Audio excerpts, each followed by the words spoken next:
2 days before the police showed up at my son-in-law's door before sunrise. I was still stuck on one image, my daughter standing in a soup kitchen line, her kid holding her hand like he was afraid to let go. That came later, though. This is where it actually started. My name is Maribel Shaw. I am 62 years old. I live in the suburbs outside Pittsburgh. The quiet kind where nothing really happens and people wave but do not know each other's stories. I thought that meant I was safe from surprises. Honestly, that was stupid. The first thing that changed was the calls. Elena used to call every few days. Long calls, messy calls. I would see half the kitchen, hear the kid running around, hear life. Then the calls got short, 5 minutes. Sometimes less.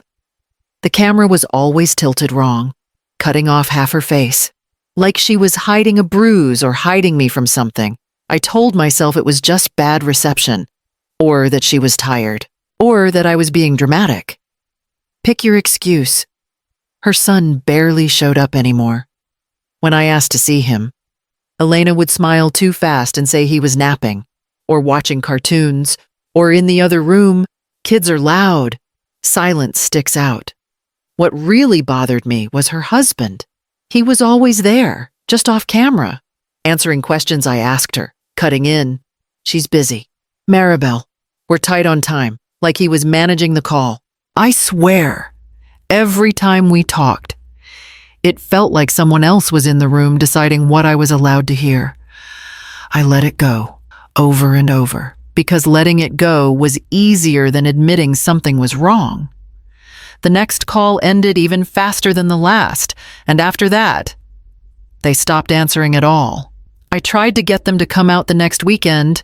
Nothing fancy, just dinner. I said I'd cook too much food like always and send leftovers home with them. Elena laughed. That quick laugh she does when she wants to move past something. We can't, she said. It's a long drive. I can come to you. I said, I'll ask Mrs. Kaplan to take me. She still drives like she's 40. There was a pause. Not long, just long enough to notice. Her husband stepped in. That's not a good idea, he said. Calm voice, friendly. The roads are rough. She shouldn't be traveling that far at her age, like I was already braking. I'm fine, I said. I go to the grocery store just fine. Elena didn't argue.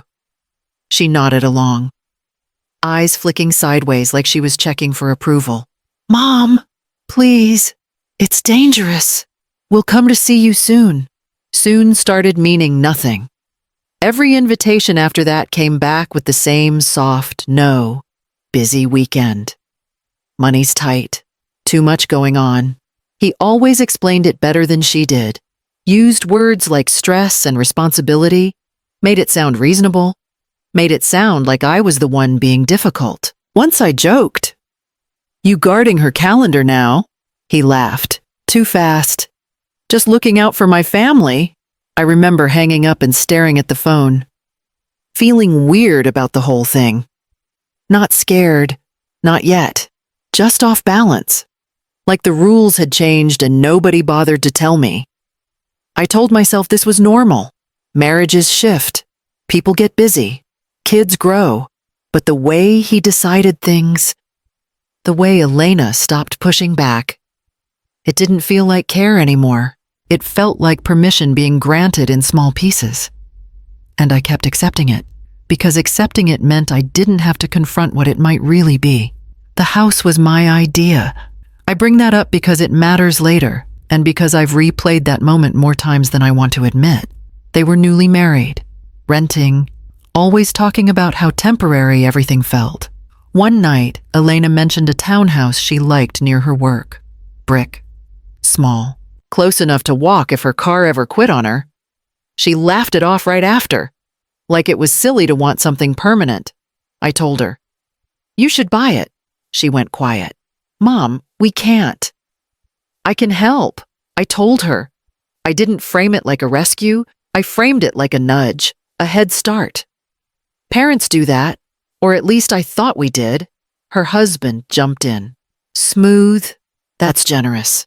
But we don't want to put you out. I told him I wasn't being put out. I had savings. I wasn't lighting the money on fire. I wanted my daughter and her kid to have a place that couldn't be taken away on a bad month. He suggested the title be in both their names. It protects the marriage. He explained. Shows unity. I remember hesitating for half a second. Just a flicker. Then Elena squeezed my hand. It's okay, Mom.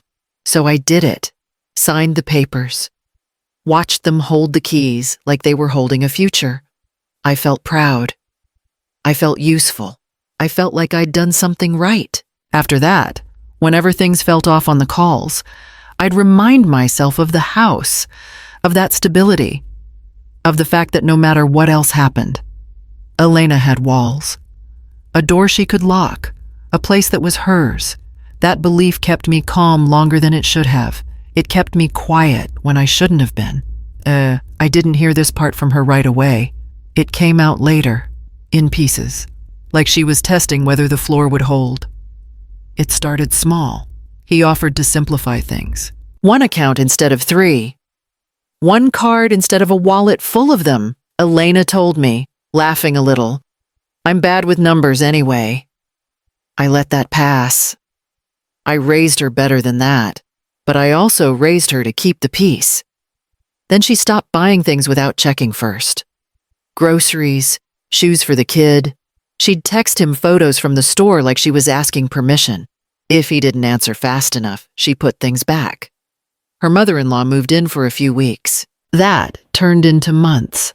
Elena cooked, cleaned, watched everyone else eat first. When she was tired, she was told she was lucky not to be working harder. When she was quiet, they called her moody. She never told me any of this. Not once. When I asked how things were, she'd say, "Fine." "Mom?" "Really?" And I believed her because believing her meant I didn't have to push. Later, she admitted she was scared of worrying me. "You already gave us the house." She told me, "I didn't want you thinking you made a mistake." That line hurt more than anything else. He tracked the spending down to the dollar, printed statements, highlighted things she didn't remember buying, trips she never took, bags she never owned. When she protested, he'd lower his voice and talk slow, like she was a child. "I'm just trying to help you." He told her, "You have a problem," and she swallowed it. Because swallowing it felt safer than arguing, because arguing meant consequences. I missed all of it. Not because she hid it well, because I didn't want to see it. He introduced the debt like a weather report, calm, inevitable. Elena told me later he sat her down at the kitchen table and spread papers out like he was doing her a favor. "We're underwater." He told her, "Bad timing. Bad luck." She asked how bad. He slid a page closer. Numbers circled in red. Arrows. Words like late fees and penalties. He talked fast, like momentum would keep her from stopping him. "This doesn't leave the room," he added. "I can fix it if you trust me." Trust was the lever. He always knew where to put it. He brought up the house last, not as a loss, as a solution. Temporary, he told her. We sell, clear the mess, buy back later. He used phrases like bridge and reset. He kept repeating later. He woke me up at 3 a.m. with those papers. I was exhausted. The kid was crying with a fever, and he kept saying we'd lose everything by morning if I didn't sign. I didn't even have my glasses on. He told me it was just for a mortgage refinance, but it was a quitclaim deed. I was signing my rights to the house straight over to him while I was too tired to fight. She hesitated. He leaned in, lowered his voice. If you don't, this gets worse. And if it gets worse, people start asking questions. She signed. The house sold within weeks, not to a family, not to an investor she recognized, a company name she'd never heard before. Clean, forgettable. He told her the money went straight to debts she'd created. He told her she should feel relieved. Then things didn't line up. His clothes got nicer. He started coming home late, smelling like cologne that wasn't hers. There were dinners she wasn't invited to. Weekends he disappeared. Elena once spotted a bracelet in his car that wasn't hers. He laughed it off. Told her she was spiraling again. The debt never shrank. He still controlled every dollar. He still handed her a small weekly amount like an allowance. Groceries first. The kids second. Everything else was unnecessary. The house didn't disappear. He'd sold it to a shell company registered under his brother's name. It wasn't about debt. It was about theft. By the time Elena understood that, the paperwork was done, the locks were changed, and the story he told the world was already rehearsed. He framed it as a break. That was the word he used. A break. Temporary. Elena told me he stood in the doorway, keys in his hand, voice steady like he was doing her a favor. You and the kid should get some space. He told her. Things are tense. I need to think. She asked where they were supposed to go. He shrugged. Figure it out. It'll be good for you. The first night they slept in the car, she parked behind a grocery store because the lights stayed on all night. The kid curled up in the back seat, jacket pulled over his knees. Elena slept sitting up. Afraid someone would knock on the window, she told herself it was just for a night, then two, then more. They moved around. Shelters when there was space, parking lots when there wasn't. She learned which bathrooms stayed unlocked late, which places asked questions, which didn't. She kept the kid clean, fed when she could, lied when she had to. He checked in every day, send me a picture. He'd text, I need proof you're okay. She didn't realize what he was collecting until later. Photos of them sleeping in the car, missed school notes, screenshots of her asking for help. He saved everything. When she hinted at telling someone, his tone changed. Don't, he warned. You want them taking your son? She froze. He explained it slowly, like a lesson. Homeless, unstable, no income. They won't see you as a victim. He told her. They'll see you as a problem. He offered a deal. Come back. Follow rules. Keep quiet. He'd talk to his brother about letting them stay. He'd give her some money. Not much. Enough. I'm protecting you, he wrote.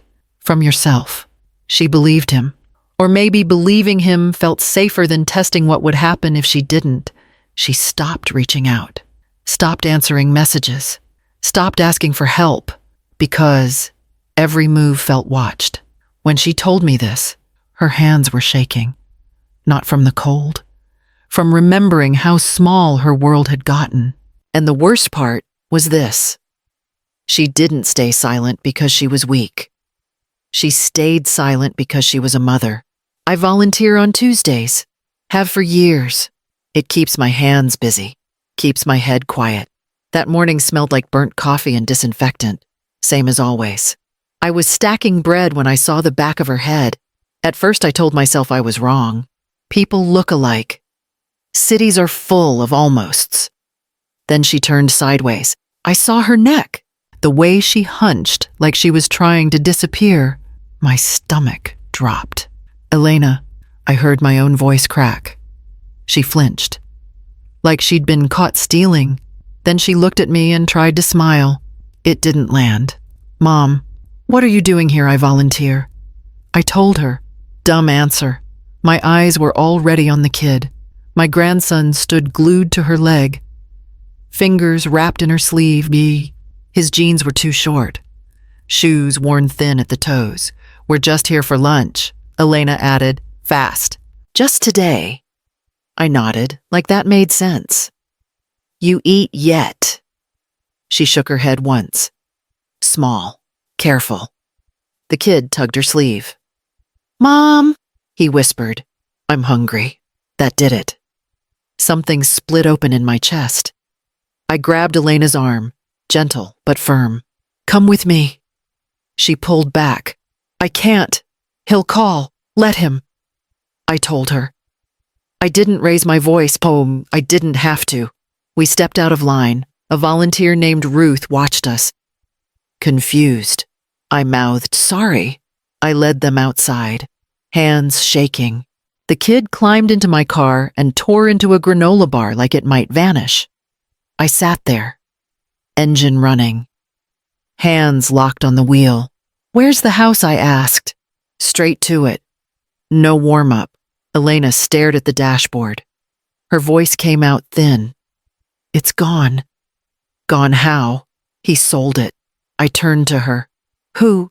My husband. She swallowed. He took everything I earned. Everything.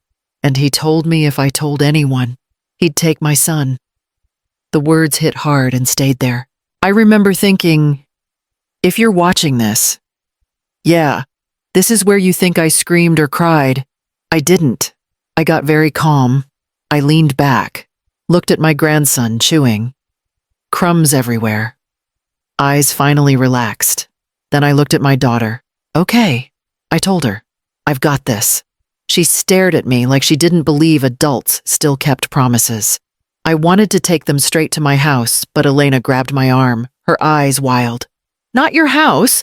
Mom, he has a tracker on my phone. He'll come there first. I realized then that saving her wouldn't be as simple as just driving home.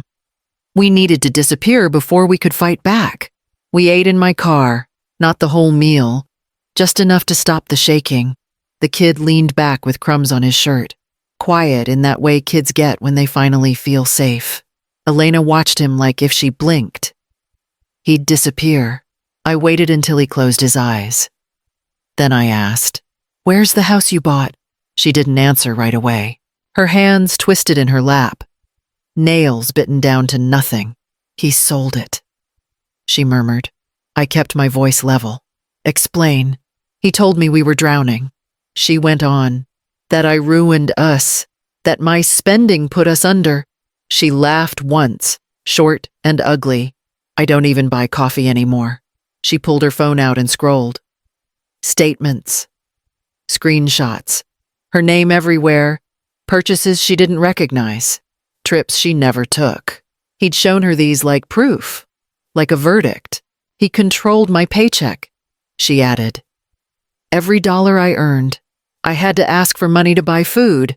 Her mouth tightened. Sometimes he'd say no. I felt heat rise, then settle. The sale. A company bought it. One I'd never heard of. She swallowed. He told me the money went to debts. I never saw any of it. And the threats. Her shoulders folded inward. He told me if anyone found out we were living like this, they'd take my son. He showed me articles, videos, made it sound official. She looked at me then. Really looked. I believed him. He showed me folders of photos he'd taken while we were sleeping in the car. He told me he'd tell the court I was mentally unstable and homeless. He said a judge would never give a child to a mother living in a parking lot. I didn't call the police because I was terrified they'd take my son away from me. I reached over and took her hand. It was cold. "You didn't fail." I told her. "He did." She shook her head. Tears spilling. "I should have known." "No," I cut in. "You trusted your husband." "That's not stupidity. That's normal." She wiped her face, breathing uneven. "I didn't tell you because I didn't want you to get sick worrying." That one landed deep. I squeezed her hand harder. "I'm already worried. The difference is now I know what I'm worrying about." She nodded. "Slow. What do we do?" I leaned back, thought about the house, the paperwork, the patterns. The way he thought silence meant safety. We stop pretending. I told her, and then we move. I didn't sleep much that night, not because I was panicking, because my brain flipped into a mode I hadn't used in years, the kind where feelings step aside and everything turns into lists. The next morning, I made one call first, a woman named Claire. We went to college together. She'd gone into civil law. Smart. Quiet. The kind who listens before she talks. I need help. I told her not advice, action. She didn't ask for drama. Just facts. Who? When? What was signed? What was threatened? I put the phone on speaker so Elena could hear. That mattered. This wasn't me taking over. This was us stepping forward. Claire paused after I finished. Your son-in-law didn't just hurt her, sus. She said. He crossed multiple lines. She told us what to gather. Pay stubs, bank notifications, text messages, photos he demanded, screenshots of the shell company that bought the house, the one with a name that sounded empty on purpose. By noon, we had a folder thick enough to make my hands ache. Claire made another call while we waited. He's already on a radar, she told us later. Gambling debts, private lenders, missed payments. People looking for him.